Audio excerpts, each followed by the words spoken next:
24వ అధ్యాయం 10వ వచనం మనం చూద్దాం. చాలు. శ్రమ దినమున నీవు కృంగిన ఎడల నీవు చేతకాని వాడవగదువు. ప్రియ దేవుని బిడ్డలారా, మానవ జీవితం అనేక మలుపులు, అనేక అనుభవాలతో ముందుకు వెళ్తూ ఉంటుంది. పెళ్లి రోజు, మరణం రోజు, ఇవన్నీ వస్తూ ఉంటాయి. ప్రతి మనిషికి ఉన్నాయి ఈ రెండు. ఇది పెళ్లి చావు, పుట్టినరోజు, పెళ్లి రోజు అని, మరణదినం అని ఇట్లాగ వస్తూ ఉన్నాయి. కానీ అసలు జీవితంలో మర్చిపోలేని అనుభవాలు నేర్పించే కొన్ని దినాలు ఉన్నాయి. ఏంటి ఆ దినాలంటే, ఒకటి శ్రమ దినము. శ్రమ దినం. ప్రతి దేవుని బిడ్డలారా, జీవితం పూల పానపేం కాదు, పూల మార్గమేం కాదు, పూల మార్గం కాదు. జీవితంలో ప్రతి దేవుని బిడ్డలారా అనేకమైన అనుభవాలు, పాఠాలు నేర్చుకోవలసిన దినాలు వస్తూ ఉంటాయి. కొన్ని దినాలు చాలా మనకి నేర్పిస్తాయి. అందులో ఒకటి శ్రమ దినం. దేవుని నామానికి మహిమ కలుగునుగాక.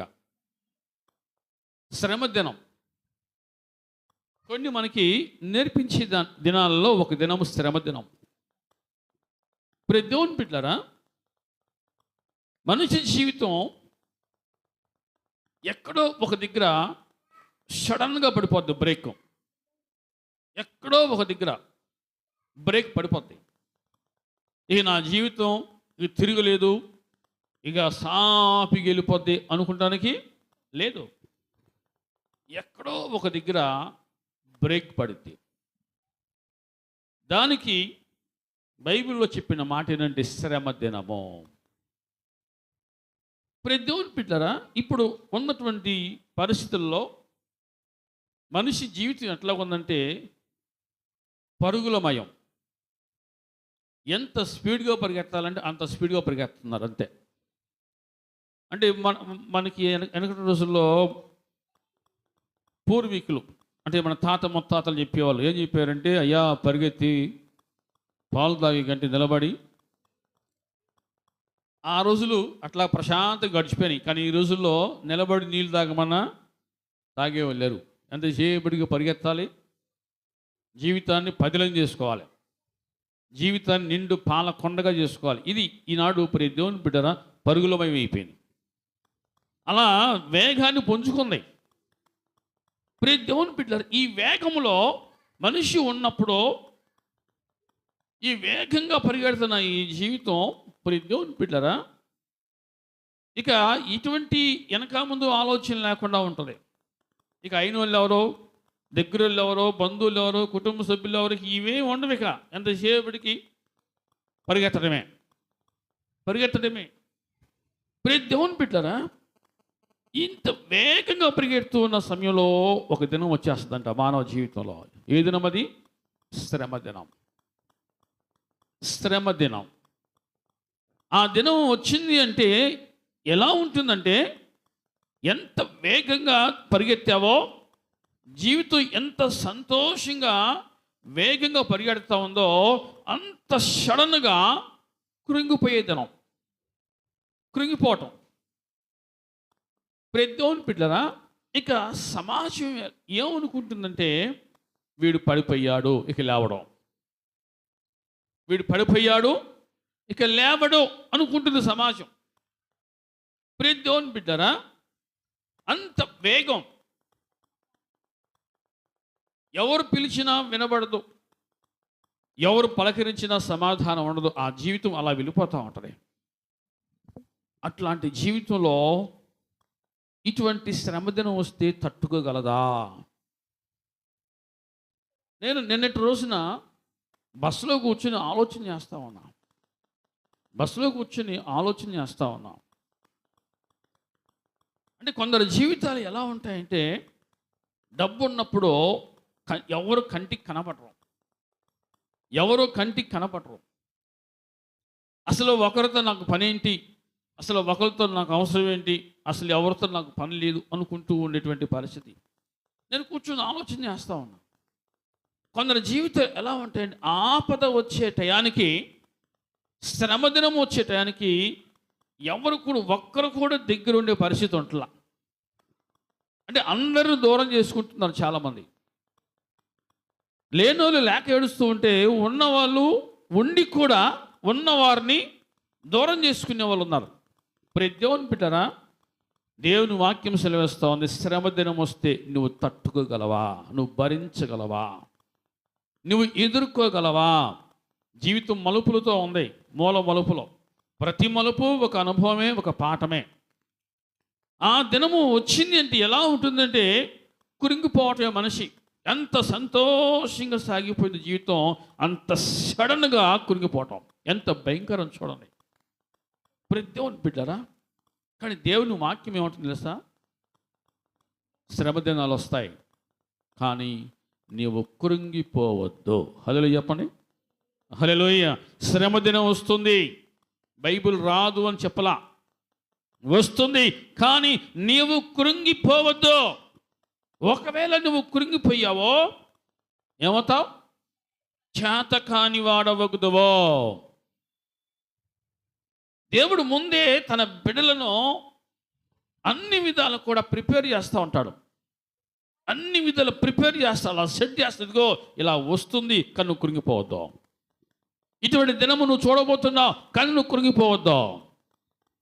కొన్ని దినాలు ప్రతి దేవుని బిడ్డ ప్రతి ఒక్కరు కూడా చూస్తారు, చూడబోతారు. చూడని వాళ్ళు చూడబోతారు. నాకు అన్ని సుఖదినాలే అనుకోవద్దు, నాకు అన్ని సంతోష దినాలు అనుకోవద్దు. అలా అనుకొని ఎవరిని కూడా దూరం చేసుకోవద్దు, ఎవరిని దూరం చేసుకోవద్దు. సాధ్యమైనంత వరకు అందరిని దగ్గర తీసుకో, అందరితో కలిసి ఉండవు. దేవుని వాక్యం అదే మనకి నేర్పిస్తామని. ప్రతి దేవుని బిడ్డరా, శ్రమ దినం వస్తుంది, జాగ్రత్తగా ఉండో, కురింగిపోవద్దు. లోకంలో లోకరీతిగా లోక సంబంధంగా జీవించే వాళ్ళు ఏదైనా ఇటువంటి దుర్వార్తలు విన్నప్పుడు కురింగిపోతారు. కానీ దేవుని బిడ్డలు, ప్రతి దేవుని బిడ్డరా, శ్రమదినము వస్తుంది, కురింగిపోవద్దు అని ముందే దేవుడు మనతో మాట్లాడుతూ హెచ్చరిస్తూ ఉంటాడు, బలపరుస్తూ ఉన్నాడు. కురింగిపోవద్దు. ఒకవేళ నువ్వు కురింగిపోయావో ఏమవుతావు? నువ్వు చేతకాని వాడవగుదువో. నువ్వు చేతకాని వాడుగా ఉండకూడదు, బలవంతుడిగా నువ్వు ఉండువుగాక. ఆమె చెప్పండి, బలవంతుడిగా ఉండు, బలవంతుడిగా ఉండు. చాలాసార్లు అనుష ఒక చక్కటి పాట పాడింది. ఈరోజు నేను ఆ పాటని స్టేటస్లో పెట్టాను. నేను ఓడిపోనయా,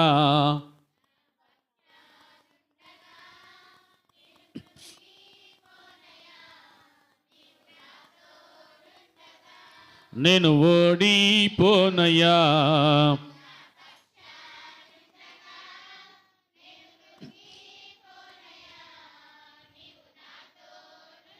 హల్లెలూయా. ప్రియ దేవుని బిడ్డరా, శ్రమ దినం వచ్చినప్పుడు మనకి ఒక సామెత ఒకటి ఉంది.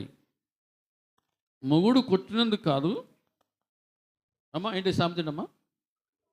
తోటి కోడలు తొంగి చూసినందుకంటే బాధ మన సామెతది. మనం చాలాసార్లు మనం పడిపోయినందుకు బాధ ఉండదు. శ్రమదినం వచ్చినప్పుడు అరే వాళ్ళకి తెలిస్తే, నా గురించి ఎవరికైనా తెలిస్తే వాళ్ళు ఏమో అనుకుంటారేమో అనే బాధ ఎక్కువైపోతుంది. ప్రతి దేవుని బిడ్డరా, అలా అనుకునే వారికి కూడా ఒకరోజు ఏమొస్తుంది తెలుసా? శ్రమదినం వస్తుంది. రాదు అంటానికి గ్యారంటీ లేదో. ఈ బాధ ఎక్కువైపోతుంది. నేను పడిపోయాను అని నా గురించి చెప్పుకొని నవ్వుకుంటున్నారేమో, నా గురించి అనుకుంటున్నారేమో, గుసగుసలు అనుకుంటున్నారేమో. అసలు నువ్వు ఆలోచించాల్సింది అలా కాదు. నువ్వు ఎలా ఆలోచించాల్సా? నేను ఎలా లేగవాలి ఇక్కడ నుంచి, నేను పడిపోయాను, ఈ శ్రమదినం నుంచి నేను ఎలా బయటపడాలి, ఇది నువ్వు ఆలోచన చేయాలి.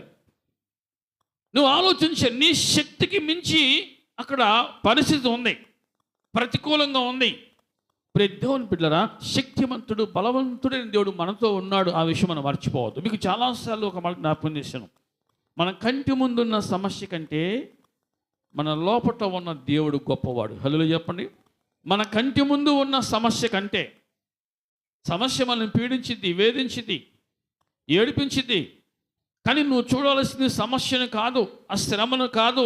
ప్రియ దేవుని బిడ్డరా, నువ్వు చూడాల్సింది నీలో ఉన్న దేవుని చూడాలి. సమస్యను చూడదు. సమస్య కంటే గొప్పవాడు ఆ దేవుడు నీలో ఉన్నాడు. హల్లెలూయా చెప్పండి అందరూ. శ్రమ దినమున నీవు కృంగిన ఎడలా నువ్వు చేత కాని వాడవగదు.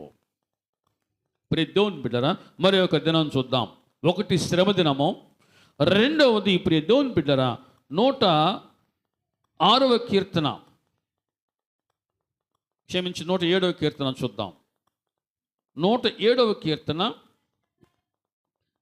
6వ వచనం మనం చూద్దాం. చాలు. కష్టకాలం ఇది కొంచెం డిఫరెంట్గా ఉంటుంది. ఇది కొంచెం డిఫరెంట్. చెప్పండి, మనకి కాలాలు ఎన్ని? అందరు నా వైపు చూడమ్మా. మనకి కాలాలు ఎన్ని? 3. ఏ కాలం? కాలానికి వచ్చి ఎన్ని నెలలు వస్తుంది? ఎన్ని నెలలు వస్తుంది కాలం? 4 నెలలు వస్తుంది. పోనీ 3 నెలలు అనుకున్నాం, అది కాలం. ఇది మనం చదువుకున్న మాట అక్కడేంటిది? ఏ కాలం అది? కష్టకాలం. వినండి ప్రియ దేవుని బిడ్డలారా, కష్టకాలము వచ్చినప్పుడు మనం ఏం చేయాలి? ఇప్పటికిప్పుడే అద్భుతాలు జరగాలి అన్నట్టుగా చూడద్దు. అదొక పీరియడ్, అదొక కాలం. అది ఒక కాలం. ఇప్పటికిప్పుడే అద్భుతాలు జరుగుతాయి అని ఎప్పుడు కూడా మోర్ ఎక్స్పెక్టేషన్ వద్దో, ఎక్కువ అత్యాశ వద్దో. అదొక పీరియడ్. ఆ కష్టకాలం అని కుదురుపాటు కాలం రావాలి, కుదురుకోవాలి. అదంతా కూడా ఒక పీరియడ్ నడుస్తూ ఉన్నప్పుడు ప్రియ దేవుని బిడ్డరా, నువ్వేం చేయాలంటే ఏం చేయాలట? మొర్రపెట్టు. హల్లెలూయా చెప్పండి. కష్టకాలమందు వారు యెహోవాకు మొర్రపెట్టిరి. హల్లెలూయా. జీవితంలో నాకు ఏ కష్టం రాదు అని అనుకునే వాళ్ళు ఉందనా? సరే, మనం పేదవాళ్ళం. ధనవంతులకు కష్టాలు రావా? పీత కష్టాలు, రొయ్యి కష్టాలు, ఈ దేని కష్టాలు దానికే, దేని కష్టాలు దానికే వస్తూ ఉంటాయి. ప్రియ దేవుని బిడ్డలారా, జీవితంలో ఇది ఒక అనుభవం. ఏ అనుభవం అది? కష్టకాలం. కష్టకాలము, చాలా కష్టంలో ఉన్నాను అని చాలాసార్లు మనం బాధపడుతూ ఉంటాం. ఎప్పుడు బయటపడాలా, ఎప్పుడు ఈ కష్టం నుంచి పైకెక్కాలా, చాలాసార్లు మొదలు పడుతూ ఉంటారు. ప్రియ దేవుని బిడ్డరా, ఈ కష్టకాలంలో నువ్వు ఉన్నప్పుడు వినండి, కొన్ని అనుభవాలు దేవుడు నీకు నేర్పిస్తూ ఉంటాడు. నేర్చుకొందముగాక. నేర్చుకోవాలి. నీవు నేర్చుకొని దాన్ని ఎలా ఎదుర్కొన్నావో, ఎలా జయించావో, ఎలా తట్టుకున్నావో అది నీవు నీ బిడ్డలకు నువ్వు నేర్పించాలి. నేర్పించదువుగాక. నీ సావు నువ్వు సావురా అనే విధంగా నువ్వు ఉండకూడదు. నీది నువ్వు భరించాలరా అన్నట్టు ఉండకూడదు. నీ అనుభవం, నీవు వయసులో ఉన్నప్పుడు నువ్వు కష్టం అనుభవించావు, కష్టపడ్డావు. ఆ కష్టం నువ్వు పడినప్పుడు ఆ కష్టాన్ని ఎలా ఎదుర్కొన్నావు, ఎలా తట్టుకున్నావు, ఎలా భరించావు, ఎలా జయించావు, అవి నీవు నీ బిడ్డలకు నువ్వు నేర్పించాలి. నేర్పించదువుగాక. అనుభవాలు మనం నేర్చుకోవాలి. ప్రియ దేవుని బిడ్డలారా, అనుభవాలు మనం నేర్చుకోవాలి. ముడుచుకొని కూర్చుండే కష్టాలు పోవో, చేతకాని వ్యక్తిగాను కూర్చుంటే పోబోయి. ప్రియ దేవుని బిడ్డలారా, కష్టకాలము జీవితంలో వస్తుంది, రాదు అని బైబిల్ చెప్పలా. రాదు అని బైబిల్ చెప్పదు. కానీ ఒక చక్కటి కొటేషన్ ఒకటి ఉంది. శోకంలోంచి పుట్టుకొచ్చింది శ్లోకం అంట. మీకు అర్థమైందా? బాధలో ఉన్నవాడికి కవిత్వాలు ఎక్కువ వస్తాయంట. అంటే అప్పటి వరకు మైండ్ పనిచేయదు, కానీ బాధలో ఉన్నప్పుడు లోతైన అనుభవాలు, ఆలోచనలు వస్తూ ఉంటాయి. ప్రియ దేవుని బిడ్డలారా, కష్టం వచ్చినప్పుడు నువ్వు ఎలా దాన్ని తట్టుకోవాలో, ఎలా నువ్వు బయటపడాలో, ఎలా జయించాలో, ఎలా ఎదుర్కోవాలో నువ్వు అనుభవాలు అక్కడ సంపాదిస్తూ ఉంటావు. సంపాదించుకొందువుగాక. కష్టదినము, కష్టకాలం. ప్రియ దేవుని బిడ్డలారా, జీవితంలో ఎప్పుడు కూడా ఇవి శాశ్వతంగా ఉండవో. నేను ఎవరితోనో ఒక మాట ఉన్నాను, అసలు మన దేహమే శాశ్వతం కాదంట. మన దేహమే శాశ్వతం కాదు. మరి ఈ కష్టం, ఈ శ్రమదినము పర్మనెంట్గా ఉంటే మన జీవితంలో ఉండవు. ఏది పర్మనెంట్ కాదో, ఈరోజు సుఖంగా ఉందనేసి చనిపోయేదాకా సుఖంగా ఉంటాను అనుకుంటానికి గ్యారంటీ లేదు. అలాగని ఈరోజు నేను కష్టంలో ఉన్నాను, చనిపోయేదాకా నాకు ఈ కష్టాలు పోయేమో అనుకోవద్దా. ఏది నీ జీవితంలో శాశ్వతం కాదు. హల్లెలూయా చెప్పండి. ఇవి వస్తూ ఉంటాయి. ప్రకృతిలో తుఫాన్లు ఎలా వస్తున్నాయి, ఎలా పోతున్నాయి, కొన్ని తుఫాన్లు జ్ఞాపకం ఉంటాయి. ఇప్పటికి కూడా 77 తుఫాన్ అంటే ఇప్పుడు పేర్లు పెడుతున్నారు, లైలా మజ్ను పేర్లు అని కదా. ఇప్పుడు వచ్చే తుఫాను పేర్లు ఏంటి? లైలా మజ్నులు, ఉదూదులు, ఇంకా రకరకాల పేర్లు పెడుతున్నారు. కానీ వెనకటి రోజుల్లో ఆ పేర్లు తెలియదు. వాళ్ళకు ఉన్న ఒకే ఒక పేరు 77 తుఫాను. కొన్ని తుఫాన్లు దేవుని బిడ్డరా మర్చిపోలేము. అలాగనేసి ఆ తుఫానుగా అట్లాగే ఉందా లేదు, అది వెళ్ళిపోయింది. అంటే జీవితంలో ఏది కూడా శాశ్వతంగా మన జీవితం నిలిచి ఉండదో. ఈరోజు కష్టం వచ్చిందని జీవితం అంతా కష్టమే అనుకోవద్దు. ఇక నా జీవితం అంతా ఏడిపోయి, నా జీవితం కన్నీళ్ళమయమే అనుకోవద్దు. మన సామెత ఒకటి ఉంది, నవ్విన నాపసేనే ఏంటమ్మది, అది చెప్పండి. అంటే అందులో రాళ్ళు, నాపరాలు ఉన్నా సరే టైం వచ్చినప్పుడు ఇది పండదప్పుడు అనుకున్న వాళ్ళు కూడా చూసి తలదించుకుంటారు, బాగా పండింది ఈ సంవత్సరం అనేసి. అలా మన జీవితాలు పండునగాక. ఇక నా కష్టాలు పోవు అనుకోవద్దు. నువ్వేం చేయాలి తెలుసా? నువ్వు కృంగిపోకుండా దాన్ని నువ్వు తట్టుకోవాలి, జయించాలి, ఎదుర్కోవాలి, పోరాడాలి. అంటే ఇక్కడ మనం చూస్తున్నాం, వారు ఏం చేశారంట? యెహోవాకు మొర్ర పెట్టిరి. హల్లెలూయా చెప్పండి. వారు యెహోవాకు మొర్ర పెట్టిరి. దేవుడు నువ్వు కష్టంలో ఉన్నప్పుడు చూస్తూ అలా మౌనంగా ఉండేవాడు కాదు, వదిలేసేవాడు కాదు. నిన్ను వదిలేసేవాడు కాదైనా. దేవుని బిడ్డరా, ఇశ్రాయేలు ప్రజలు దేవుని స్వాస్థ్యము, దేవునికి ఇష్టమైన జనాంగము. ఒక మాట చూద్దాము. నిర్గమాకాండము 2వ అధ్యాయంలో మనం చూస్తూ ఉన్నాం. 23వ వచనంలో, అలాగున అనేక దినములు, నిర్గమాకాండము 2వ అధ్యాయము 23వ వచనం, అనేక దినములు జరిగిన మీదట చనిపోయిన ఇశ్రాయేలీయులు తాము చేయుచున్న వెట్టి పనులను బట్టి నిట్టూర్పులు విడుచుచు మొరపెట్టుచుండగా, తమ వెట్టి పనులను బట్టి వారు పెట్టిన మొర దేవుని యొద్దకు చేరెను. కాగా దేవుడు వారి మూలుగును విని, దేవుడు వారి మూలుగును విని, ఇది గుర్తుపెట్టుకొని మాట. వారు దేవునికి మొర్ర పెట్టినప్పుడు, ఎప్పుడు? కష్టకాలంలో దేవుని ఆశ్రయించారు, దేవునికి మొరపెట్టారు. దేవుడు వారి మూలుగును వినేను. హల్లెలూయా చెప్పండి. నీ మూలుగు ఎవరికి వినపడకపోవచ్చు, నీ మూలుగు ఎవరికి అర్థం కాకపోవచ్చు. కొన్నిసార్లు కదా మనసు మీద పడుకొని నొప్పి కదా, ఆరోగ్యం బాగలేదని వచ్చే మూలుగు వేరు, కానీ బాధలు ఎక్కువై వచ్చే మూలుగు వేరే ఉంటుంది. ఆలోచనలు కొన్నిసార్లు మనల్ని వేధిస్తూ ఉంటాయి. ఎందుకంటే ఈ కష్టాలను బట్టి వచ్చే ఆలోచన వేరే ఉంటాయి, వేధిస్తూ ఉంటాయి. దేవుని బిడ్డరా, ఆ మూలుగు ఎవరికి అర్థం కాకపోవచ్చు, కానీ నీవు పెట్టేటువంటి ఆ మూలుగు ఏదైతే ఉందో, దేవునికి నువ్వు మొర పెడుతున్నావు చూడు, ఆ మొర ఏదైతే ఉందో దేవుడు వినును. హల్లెలూయా చెప్పండి. దేవుడు వింటాడు. ఎప్పుడు కూడా గుర్తుపెట్టుకో, కష్టకాలము వస్తే, కష్టములో నువ్వు ఉంటే ఒకటే గుర్తుపెట్టుకో, నా దేవుడు నాతో ఉన్నాడు. ఆమేన్ చెప్పండి. నా దేవుడు నాతో ఉన్నాడు, నా దేవుడు నాతో ఉన్నాడు, నాలో ఉన్నాడనే విషయం మర్చిపోవద్దా. అలా అనుకుంటూ ఉండు. నా ప్రాణమా, నువ్వు ఎలా కృంగి ఉన్నావు, నువ్వెందుకు తొందరపడుచున్నావు? దేవుని యందు నిరీక్షణ ఉంచము. 42వ కీర్తన 6వ వచనం.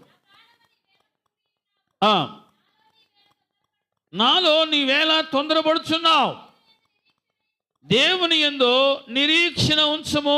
ఆయనే నాకు రక్షణకర్త అని నా దేవుడిని చెప్పుకొనొచ్చు. నేను ఇంకను ఆయనను స్తుతించెదను. 42వ కీర్తన 5వ వచనం. 42వ కీర్తన 11వ వచనంలో మళ్ళీ మళ్ళీ ఈ భక్తులు రిపీట్ చేస్తున్న, నా ప్రాణమా నీవేలా కృంగి ఉన్నావు, నాలో నీవేలా తొందరపడుచున్నావు, దేవుని యందు నిరీక్షణ ఉంచము, ఆయనే నా రక్షణకర్త, నా దేవుడు, ఇంకనో వినండి, ఇంకనో నేను ఆయనను స్తుతించిదను. హల్లెలూయా చెప్పండి. స్తుతి నీ స్థితిని మార్చివేస్తుంది. గుర్తుపెట్టుకు ఈ మాట. స్థితి మారాలంటే నీకు ఖచ్చితంగా స్తుతి ఉండాలి. స్తుతి చెల్లించు దేవునికి. దేవుని బిడ్డరా, ఇక్కడ భక్తులు ఎటువంటి క్లిష్ట పరిస్థితుల మధ్యలో ఉండి ప్రార్థన చేశారు చూడండి. నా ప్రాణమా నీవేలా కృంగి ఉన్నావు. ఎవరితో మాట్లాడుతున్నారు వీళ్ళు? ప్రాణంతో మాట్లాడుతున్నారు. ప్రాణమా ఎందుకు నువ్వు కుంగిపోతున్నావు, ఎందుకు నువ్వు తొందరపడుతున్నావు, ఎందుకు నువ్వు ఆ విధంగా ఉండిపోయావు? దేవుని యందు నిరీక్షణ ఉంచావు. హల్లెలూయా చెప్పండి. దేవుని యందు నిరీక్షణ ఉంచావు అని చెప్పి ఇంకనూ నేను ఆయనను స్తుతించెదను. హల్లెలూయా చెప్పండి. కష్టం వచ్చిందని, కష్టదినమని, కష్టకాలమని దేవుని బిడ్డలారా ప్రార్థన చేయటం మానొద్దు. స్తుతి చెల్లించుట ఆపొద్దు. హల్లెలూయా ఆపొద్దు. నువ్వు దాన్ని ఎదుర్కోవాలంటే ఒంటరిగా ఉన్న నీ శక్తి సరిపోదు. దేవుని శక్తి నీకు అవసరం. దేవుని శక్తితో నువ్వు నింపబడదువుగాక. దేవుని బిడ్డలారా, నీవు కేవలము నిస్సహాయ స్థితిలో ఉన్నావు. నిస్సహాయుడు, నేను చాలా బలవంతుడిని, నేను చాలా శక్తివంతుని అనుకోవద్దు. ఎప్పుడు కూడా అలా అనుకోవద్దు. ఎందుకంటే దేవుని బిడ్డలారా, ఆ దినం వచ్చినప్పుడు మన బలము, మన శక్తి సరిపోదు. నిద్ర లేకుండా చేస్తుంది ఆ దినం వస్తే. ప్రశాంతంగా కూర్చొనివ్వదు, తిననివ్వదు, ప్రశాంతంగా నిలబడనివ్వదు, పరిగెత్తిస్తూ ఉంటుంది. దేవుని బిడ్డలారా, ఆ లోపట ఉన్న అలజడి ఇంత అంత మనం చెప్పలేము కదా. అంత భయంకరంగా ఉంటుంది ఆ అలజడి, ఆ తుఫాను. కాబట్టి మన శక్తి, మన బలము ఇది ఏ పాటిది? దేవుని శక్తిని మనం పొందుకుంటే దేవుని బిడ్డలారా, నీ ముందు కంటి ముందు కనబడుతున్న కష్టము ఎంత పెద్దదైనా సరే దాన్ని జయించదుగాక. దేవుడు ఎప్పుడు కూడా కష్టంలో ఉన్నప్పుడు దాన్ని నువ్వు ఎలా జయించాలో నీకు నేర్పిస్తాడు. అంతేగాని కష్టాలు లేకుండా దేవుడు ముందుకు నడిపించడం. గుర్తుపెట్టుకో, నువ్వు దాన్ని ఎలా జయించాలో నీకు నేర్పిస్తాడు. నేర్చుకుందాముగాక. కష్టకాలం ఒకరోజు కాదు, 2 కాదు, 1 నెల ఉండొచ్చు, 2 నెలలు ఉండొచ్చు. కానీ వాక్యం ఏం చేస్తా? భయపడకమో. చూడండి 91వ కీర్తన. 91వ కీర్తన మనం చూస్తున్నాం. దేవుని బిడ్డరా, 91వ కీర్తన 15వ వచనం. అతడు నాకు మొర్రపెట్టగా నేను అతనికి ఉత్తరం ఇచ్చేదను, శ్రమలో నేను అతనికి తోడై ఉండేదను, అతనిని విడిపించి అతనిని గొప్ప చేసేదను. హల్లెలూయా చెప్పండి. ఏ ఆయు అంట? కష్టం వచ్చినప్పుడు, శ్రమ వచ్చినప్పుడు మనిషికి ఏమనిపిస్తుంది? చస్తే పోలా, ఈ బాధలన్నీ పోతాయి. చస్తే పోలా, బాధలని పోతాయి. ఇది అనిపించింది మనిషికి. దేవుని బిడ్డలారా, చనిపోతే నువ్వు దాన్ని జయించలేవు. నువ్వు బతుకుంటూ దాన్ని జయిస్తావు. జయించాను అనేటువంటి ఆ ఆనందం, ఆ సంతోషం నీ సొంతం అవుదునుగాక. నీ సొంతం అవ్వాలి. దేవుని బిడ్డలారా, శ్రమ దినమందు అతడు నాకు మొర్రపెట్టగా శ్రమలో నేను అతనికి తోడై ఉండేదను, అతనిని విడిపించి గొప్ప చేసేదను. హల్లెలూయా చెప్పండి. అతనిని విడిపించి గొప్ప చేసేదను అంటే అతన్ని గొప్పవాళ్ళని చేస్తా. ఇక నా జీవితం అయిపోయింది, ఇక నా బ్రతుకు అయిపోయింది, ఇక చావే నాకు శరణ్యము అనుకునేవారు. అంటే తుది సెకండ్కి, అంటే చివరి నిమిషానికి వెళ్ళిపోయే స్థితిలోకి వెళ్ళిపోయిన తర్వాత దేవుని బిడ్డరా, అటువంటి నిమిషంలో, అటువంటి సెకండ్లో దేవునికి మొరపెడితే ఆయన అంటున్నాడు, అతనిని దీర్ఘాయువు చేత తృప్తిపరుస్తా. ఇక అయిపోయింది నా జీవితం, పాయింట్ ఆఫ్ డెత్, చివరి అంచుకు వెళ్ళిపోయిన స్థితి నాది అనుకునేవారు, నేను ఇంకా ఇప్పటికీ బతికే ఉన్నాను, దేవుడు నాకు గొప్ప విజయం ఇచ్చాడు అని సాక్ష్యాలు చెప్పేవాళ్ళు చాలామంది ఉన్నారు. అలా ఉందరుగాక. ఎప్పుడో నేను చనిపోవలసింది, కానీ నా దేవుడు నన్ను బ్రతికించాడో, ఆ గడ్డు సమస్య నుంచి నా దేవుడు నన్ను బయటపడేశాడో, నా కష్టకాలంలో నా దేవుడు నాతో ఉన్నాడు, నా కష్టాన్ని మరిపించే అంత ఆశీర్వాదాలు దేవుడు నాకు ఇచ్చాడు అని చెప్పేటువంటి సాక్ష్యాలు చాలా మనకు వినబడతా ఉన్నాయి. అలా మనం కూడా సాక్ష్యం చెప్పుదాము గాక. దేవుని బిడ్డల కష్టదినము, శ్రమ దినమున నాకు మొరపెట్టినప్పుడు, కష్టదినమున నాకు మొరపెట్టినప్పుడు నేను అతనికి తోడై ఉండేదను, నేను మీకు తోడై ఉండేదను. తోడుగా ఉండి ఏం చేస్తున్నాడు? అతనిని విడిపించి గొప్ప చేసేదను. దేవుని బిడ్డల, ఈరోజు ఎవరినైతే నువ్వు పలచనగా తక్కువగా చూస్తున్నావో దేవుని కనుదృష్టి ఆ మనిషి మీద ఉంటుంది. ఎవరినైతే తక్కువగా చూసామో ఆ వ్యక్తి గొప్పవాడవుతాడు, తక్కువగా చూసినవాడు అలాగే ఉండిపోతాడు. కాబట్టి ఎవరు కూడా తక్కువగా చూడకూడదు. గుర్తుపెట్టుకుని ఈ మాట, ఎవరు కూడా తక్కువగా చూడకూడదు. ఒకవేళ తక్కువగా చూస్తే నువ్వు అలా ఉండిపోతావు. నువ్వు ఎవరిని తక్కువగా చూసావో ఆ వ్యక్తే గొప్పవాడగునుగాక. కాబట్టి ఎవరు కూడా తక్కువ అంచనా వేయకూడదు, తక్కువగా చూడకూడదు. అతను 10 మంది గలవాడా, ఒంటరి గలవాడా, ఒంటరోడా, లేకపోతే బాగా ఉన్నాడా లేనోడా, అసలు చూడొద్దు.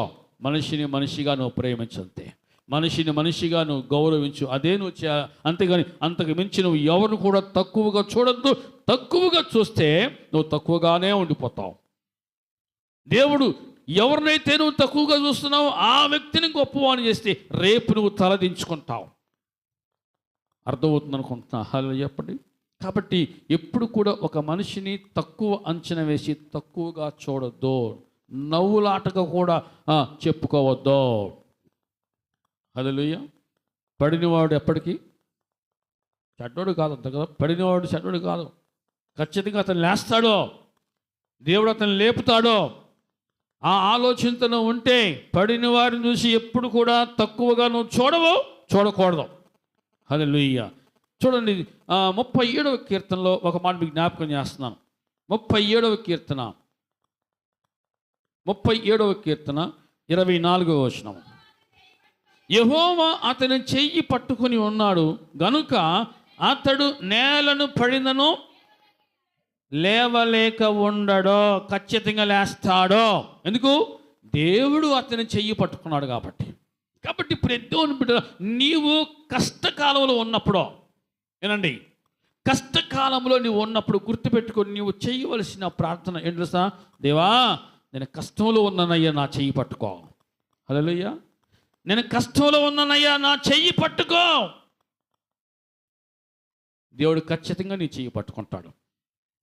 నిన్ను విడిచిపెట్టేవాడు కాదు, నిన్ను మర్చిపోయేవాడు కాదు. దేవుని బిడ్డరా, నన్ను పట్టుకున్నవాడు నిన్ను పట్టుకున్నాగాక. దేవుని బిడ్డరా, దేవుడు మనల్ని పడిపోతూ చూస్తూ ఉండేవాడు కాదు, కానీ పట్టుకొని పైకి లేపేవాడు. ఆయన లే పరిగెత్తా, లే నడువా అని మనల్ని పురమాయించేవాడు, ప్రోత్సహించేవాడు, బలపరిచేవాడు. కురింగిపోవద్దు, ధైర్యంగా ఉండు, నేను నీకు తోడుగా ఉన్నాను అని ఎప్పటికప్పుడు మనల్ని రెన్యువల్ చేస్తూ రెట్టింపు శక్తితో మనల్ని నింపుతూ ఉన్నాడు. నింపబడుదమగాక.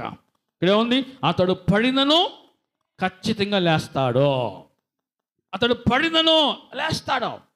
కానీ జనం ఏమనుకుంటారు? పడ్డాడురా, పడిపోయాడురా, ఇక లేవడం అయిపోయింది, ఇక మంచాన పడ్డాడు, ఇక పడిపోయాడు, ఇక మళ్ళీ లేవడికి పోవడమేక అనుకుంటారు. గుసగుసలు అనుకుంటూ, నవ్వులాంటూ, అపహాస్యంగా, ఎగటాళిగా మాట్లాడుకుంటూ ఉంటారు. కానీ ఎవరి గురించి అయితే తక్కువ చేసి చులకనగా మాట్లాడుతున్నారు, ఆ వ్యక్తి మీదే దేవుని కనుదృష్టి ఉండి ఆ వ్యక్తినే గొప్పవానిగా చేస్తూ ఉంటుంది. హల్లెలూయా చెప్పండి. కాబట్టి దేవుని బిడ్డరా, కష్టకాలంలో ఉన్నప్పుడు గుర్తుపెట్టుకో, జనాల వైపు చూడొద్దు. జనాలు ఏమనుకుంటున్నారా అని నువ్వు ఆలోచించేయద్దు. ఒకటే నువ్వు చేయవలసింది, దేవా నా చెయ్యి పట్టుకో, దేవా నా చెయ్యి పట్టుకో, నన్ను నడిపించయ్యా. చూద్దాం యెషయా గ్రంథంలో. దేవుని బిడ్డరా, యెషయా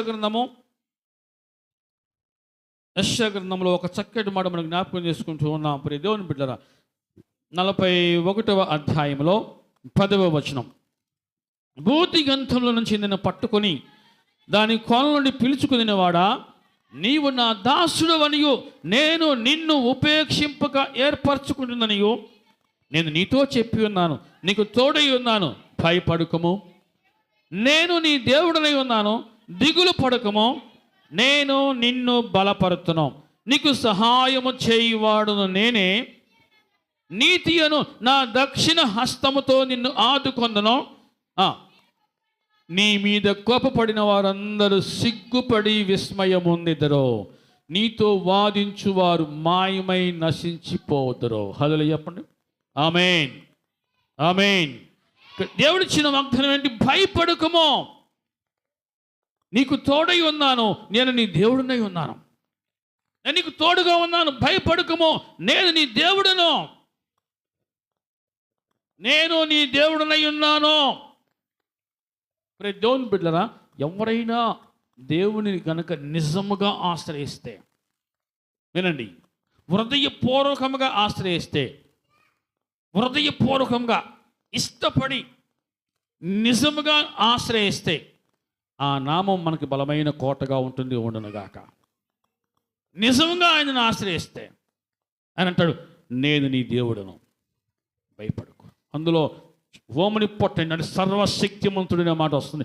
నేను సర్వశక్తిమంతుడిలో భూమిని ఆకాశమును నా నోటితో సృజించిన వాడు నేనే, అందులో సమస్తమును సృజించిన వాడు నేనే, అంత గొప్పవాడును, నేను నీకు దేవుడిగా ఉన్నాను, భయపడదు, నేను నీకు తోడై ఉన్నాను, దిగులు పడకము, నేను ఏముంది నిన్ను బలపరుతును, నేను నిన్ను బలపరుతును, బలపరుస్తా, చెయ్యి పట్టి నీ వెన్ను తట్టి నిన్ను ప్రోత్సహిస్తాను, నేను ధైర్యంగా ఉండు, ఇదిగో నీతి అను నా దక్షిణ హస్తముతో నేను నిన్ను ఆదుకొందును. నీ మీద ఎవరైతే కోపడ్డారో వారు సిగ్గుపడతారు, నీతో ఎవరైతే వాదిస్తారో వారు మాయమైపోతారు. నువ్వు అలా ఉంటావు, నువ్వు గొప్పవాడుగా ఉంటావు, గొప్పవాడుగా ఉందువుగాక.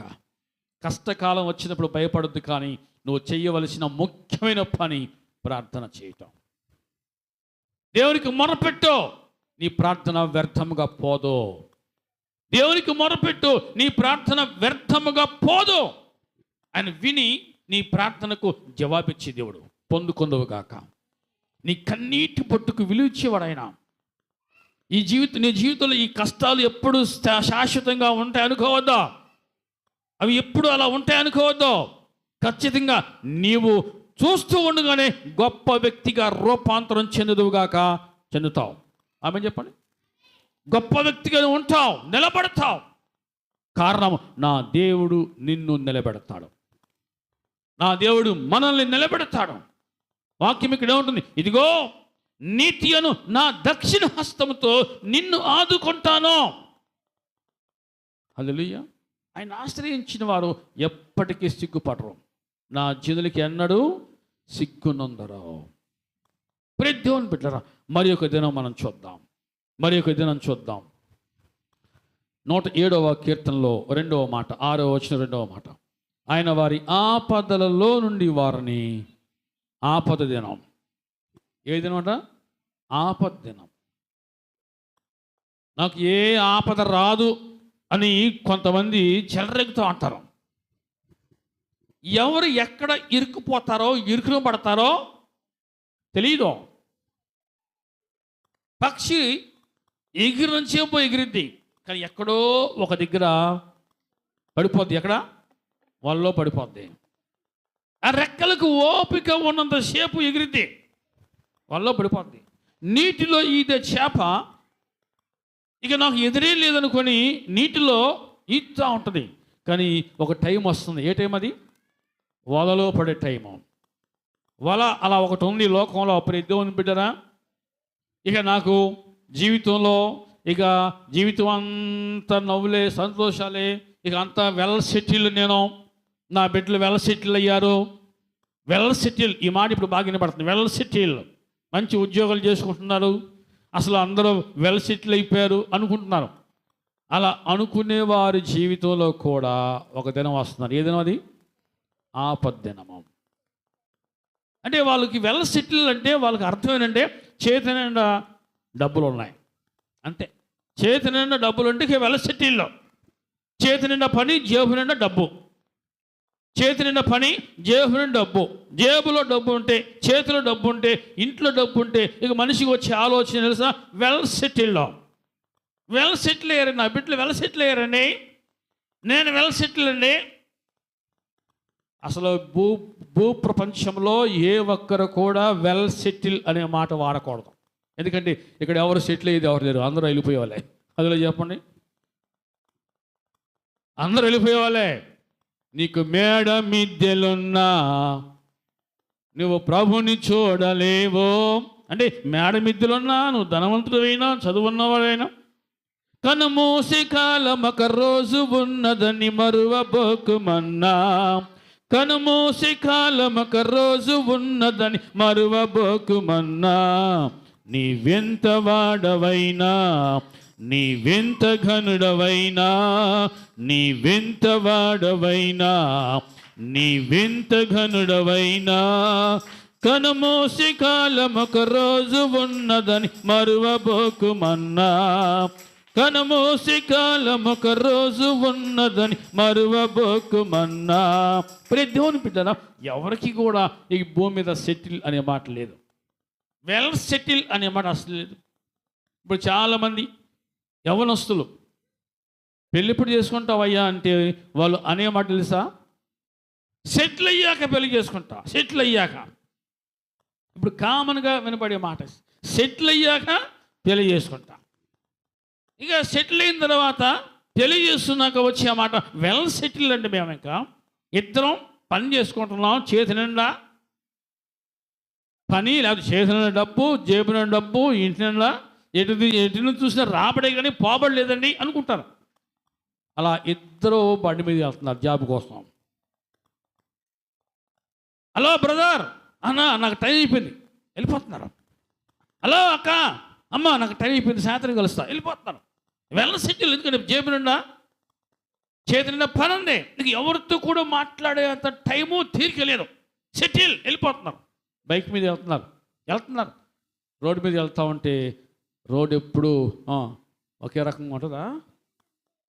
జరిగింది 10 నిమిషాల్లో రానే వచ్చింది ఫోన్, అన్నా అబ్బాయికి యాక్సిడెంట్ అయిందంట, ఒకడికి కాలు తిరిగింది, భార్యకి ఏమో చెయ్యి ఇరిగిపోయింది. ఆపద దినము రాదు అనే గ్యారంటీ లేదు. నాకు ఆపద రాదు అనే గ్యారంటీ లేదు. నేను జాగ్రత్తలు తీసుకుంటున్నానండి. నువ్వు జాగ్రత్తలు తీసుకున్నా సరే, నువ్వు జాగ్రత్తగా ఉన్నా సరే కొన్ని దెబ్బలు తగులుతున్నాయి.